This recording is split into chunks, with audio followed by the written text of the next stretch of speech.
Jag jobbade hos pappa när jag var 9 år. Skoltiden vid bänken var så förbannat svår. En tidig sommarmorgon när jag motvilligt gick hem över torgets grå asfalt in på skolgårdens domän. Då fick jag se en flicka med solskensleende, klädd i nya blå jeans och ett sunt beteende.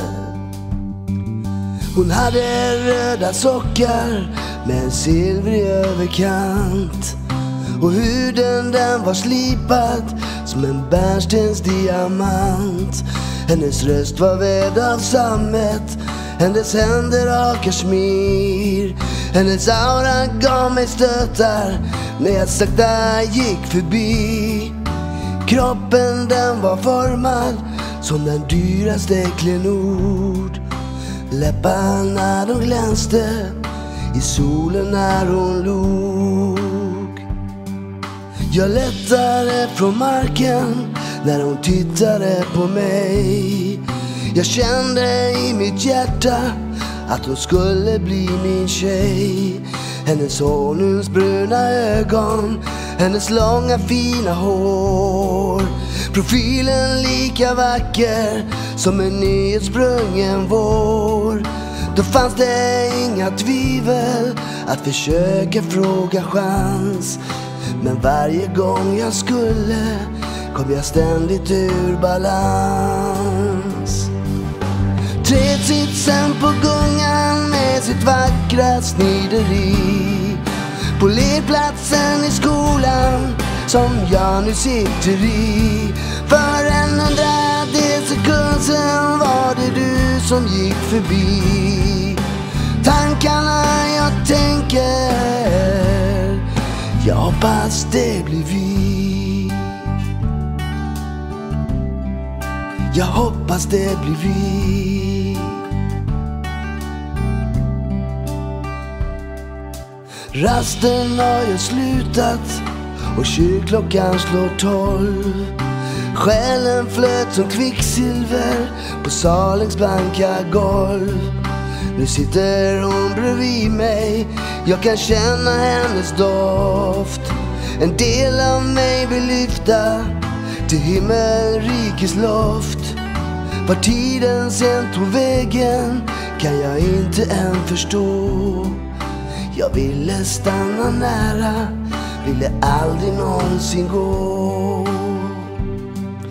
Den självutnämnde ledaren som gick i våran klass, en stor och reslig kille, han var stark, burdus och vass.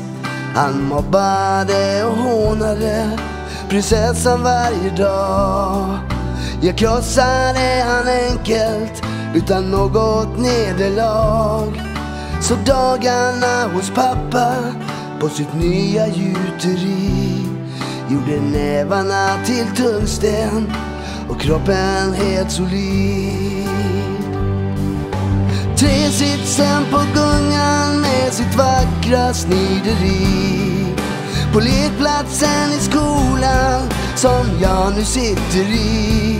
För 100 sekund sen var det du som gick förbi. Tankarna jag tänker, jag hoppas det blir vi. Jag hoppas det blir vi. Hierarkin i skolans matkö var alltid en struktur. De svaga måste vänta så snällt på deras tur. Då såg jag silhuetten i korridorens blanka sken. Alltid var du sansad, fast ibland en aning sen. Du svävade förbi mig och rörde vid min hud. Nu visste jag med sanning, tack min gode Gud. Klassfesten var spikad, nu var det bara så. Jag visste klart och tydligt att det skulle blivit två som träffade utav blixten och känslan att jag dog. Jag såg dig framför ledan där du dansade och log. Jag kunde inte fatta ditt känslokalla stråk. Lustig är den kärlek som började med bråk. Tresitsen på gungan med sitt vackra snideri, på lekplatsen i skolan som jag nu sitter i. För 100 sekund sen var det du som gick förbi. Tankarna jag tänker är förkolnad utopi. Förkolnad utopi. Jag gick tidigast från festen, jag ville inte stanna kvar. Med blytyngdhet i kroppen och med frågor utan svar. Men plötsligt hör jag rösten som sätter isbergen i brand. Hon närmade sig magiskt och fångade min hand. På den breda dubbelgungan, där sitter bara vi och ristar in ett hjärta som ett kärleksnideri.